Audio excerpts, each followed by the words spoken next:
Hello everyone and welcome to the Plants But Better channel. My name is Adina and today I have with me a very special plant. This is a Monstera Albo if you don't know it already, and it's one of the most desirable plants at the moment, and I got my hands on a very pretty plant, as you can see, because I have two leaves right here that are half moon. Gorgeous, 10 out of 10. And in here another leaf that is almost half moon. So this plant has amazing genetics. This plant is worth it 100% once you get to own one. You understand all the hype. So what I'm going to do today is show you 3 ways to propagate this plant. Simple ways that could be applied in your home, convenient ways that will get you results. All the methods that I'm going to show you today are by cuttings. I wanted to show you air layering as well, but I thought that deserved a separate video with a more detailed explanation, to put it like that. So today we're going to use 3 simple methods and we're going to learn what will work on this plant. I have with me a pair of sterilized scissors, another sterilized pair of gardening scissors, and I will try to use this one first. If it doesn't work out, I will switch to the gardening scissors. And after I'm taking my cuttings, I will let them callus for a couple of hours. Now let's show you what you need in order to have successful propagations. One of the things that I love about this specimen is the fact that it has variegated stems as well. This is a good sign because if it has too much green, there are chances for your new growth to be way less variegated than you expected. And if it has too much white, well, the other extreme is not pretty because you'll have full elbow cuttings, full moon cuttings, as they say. You don't want too much variegation in your plant either because it will not be able to sustain itself. You want a healthy amount of green as well. You don't want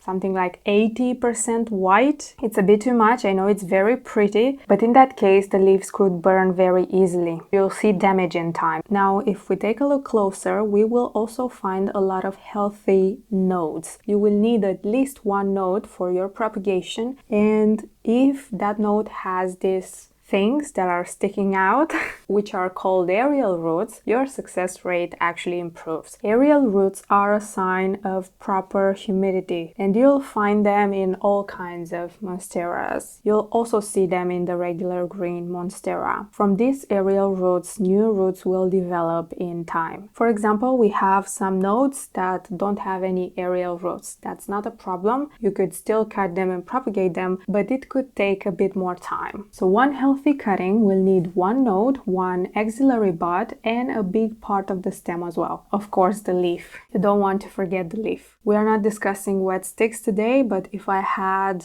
a node without a leaf, I would have shown it to you as well. I'm going to take 3 different cuttings from this plant. A top cutting that will have this 3 beautiful leaves, this one and this one, which is brand new, and another 2 metal cuttings. The first cutting that I'm going to do is from here. Let's take the scissors and do the magic. Just a reminder, it's very important for your scissors to be sterilized because sometimes you'll see this plant be a bit finicky and rot. Rotting is caused by bacteria, so you want the chances of spreading bacteria to be lower and lower. Let's take a firm cutting from here.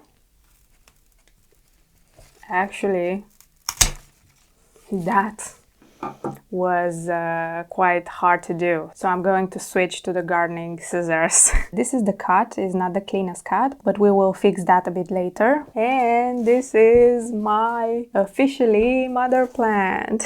Some people use cinnamon to sanitize the cutting. I have full trust in my sanitizing tools, so I won't do that today, but it's just an idea. If you want to be extra careful, you could do it. Also, you'll see sometimes wax on your cutting. Let's say you bought a cutting online and it came with wax on the stem. This again, it's another way to seal the wound to stop bacteria from spreading. Again, another idea. I won't do that today. I will just let them callus. Now I'm going to take you again a bit closer, but just look at this beautiful, beautiful, beautiful specimen. Absolutely gorgeous. Now let's take a look at the stem. The stem is extremely healthy. The cuttings that I'm going to take are in here. So this chunk, followed by the next leaf and the top 3 leaf cutting. The reason why I won't cut a smaller top cutting is the fact that it just had a new leaf. This one, this pretty leaf right here. If I cut only this part with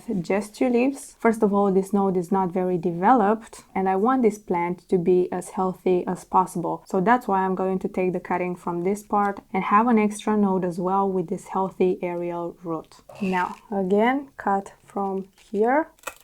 Oh, much sharper, much easier, and the cut is way cleaner, way better. That's why I'm going to redo this cutting. Way better. Let's take the second cutting.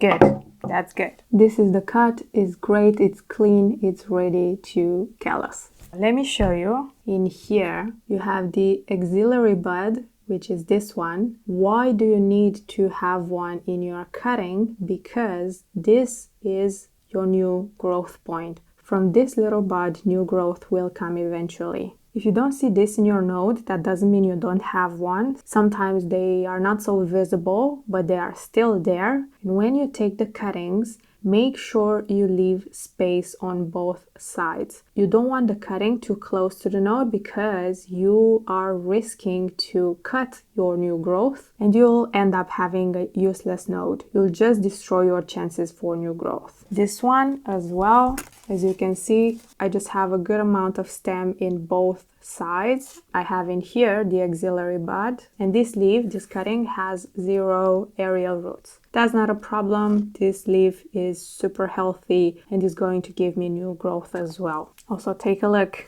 So pretty. This is an amazing, healthy amount of variegation, and this is just spectacular. Now let's take a look at the top cutting, which is 10 out of 10. It has all that I need and wish for in a cutting. The aerial roots, which are going to give me new roots from these parts. I also have in here an axillary bud. If later I see this node develop beautifully, I could cut it again and have 2 plants. But for today's video, I am going just to be safe, and I advise you to do the same thing. If you see a node that it's too underdeveloped, at least in my taste, just let it be, don't mess with it, because you are lowering your chances. I'm not saying you don't have any chances, no, that's possible, but I won't risk it. So there you have it, this beautiful, amazing top cutting. This one is the leaf from the base, amazing variegation. This one is the second leaf, almost half moon,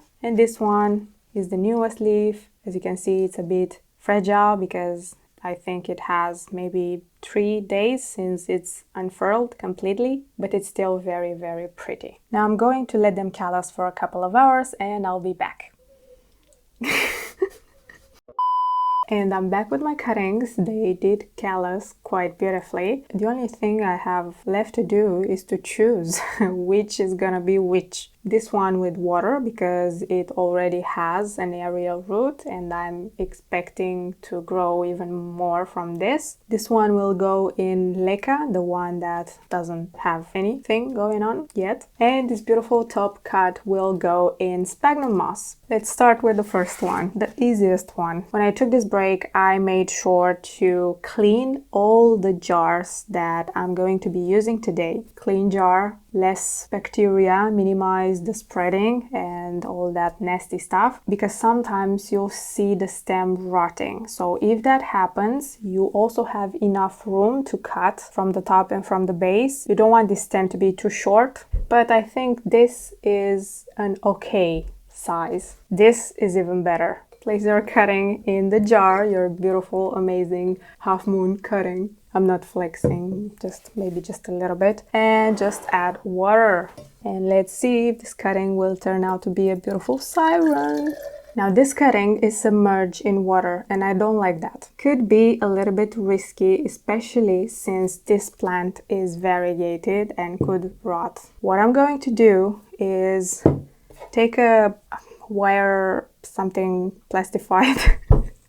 I can't remember the name right now. Or take a gardening wire if you have some. What I'm going to do is try to fix it like this on the edge of the jar, just so the aerial root and half of the stem, half of the node will stay in water. I don't want the whole stem to be in water. That's one of the reasons some of your propagations could fail. Now let me show you a bit closer what I'm going to do. I'm taking my wire, I'm going to twist it around the cutting and twist it again until I make something like this. It's not it's not ideal, it doesn't look pretty, but it works. And this is it. I have half of the stem in water and I have the aerial root in water as well. When you see the axillary bud starting to activate, you will have to make sure that new growth again is not submerged in water because it could rot easily. This is why sometimes you don't have success with water propagation. So maybe today you found out the answer. For the second cutting, we will need LECA and water. I just washed some LECA and we will use again a very clean jar and this sanitized LECA. I boiled mine a long time ago and I didn't use it, so I washed it again today just to be sure. The second jar, let's add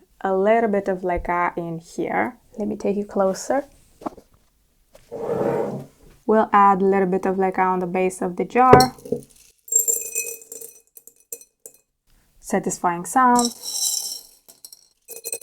And place the cutting inside.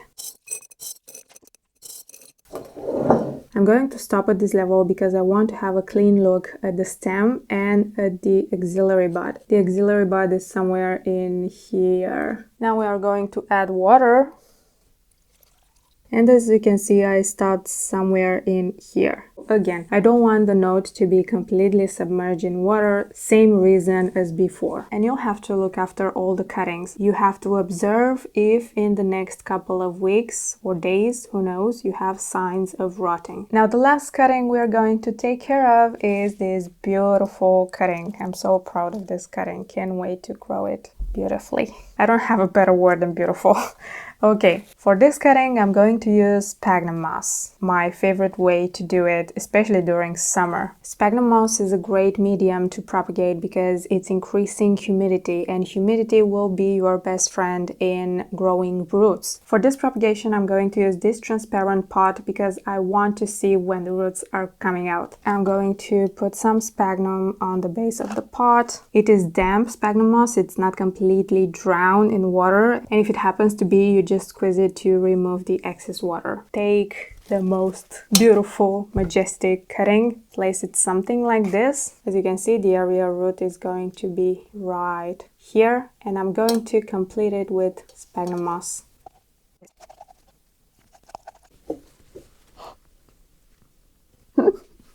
I'm going to stop like this because I want the stem to breathe as well. This is why I'm not going to cover it with sphagnum moss. And next I could be using some plastic wrap on the top just to increase humidity. It's optional. It definitely helps sometimes, but if you forget to check it, you could definitely develop rot on your cutting. So I'm just going to let it be and observe it for the next couple of weeks. So there you have it, our 3 methods of propagation: water, LECA, and sphagnum moss. Personally, I love using sphagnum moss the best, and after this water, and then after this LECA. But I wanted to show you that this is possible in these 3 ways with cuttings. That doesn't mean these methods are the only ones. You could definitely use perlite, for example. You could use direct soil. I don't recommend it for beginners, especially because you have to have the right amount of everything, the right ventilation, the right temperatures, the constant humidity, and stuff like that. Cuttings in soil could rot way more easily than in these 3 methods. Remember that for a successful propagation, you will need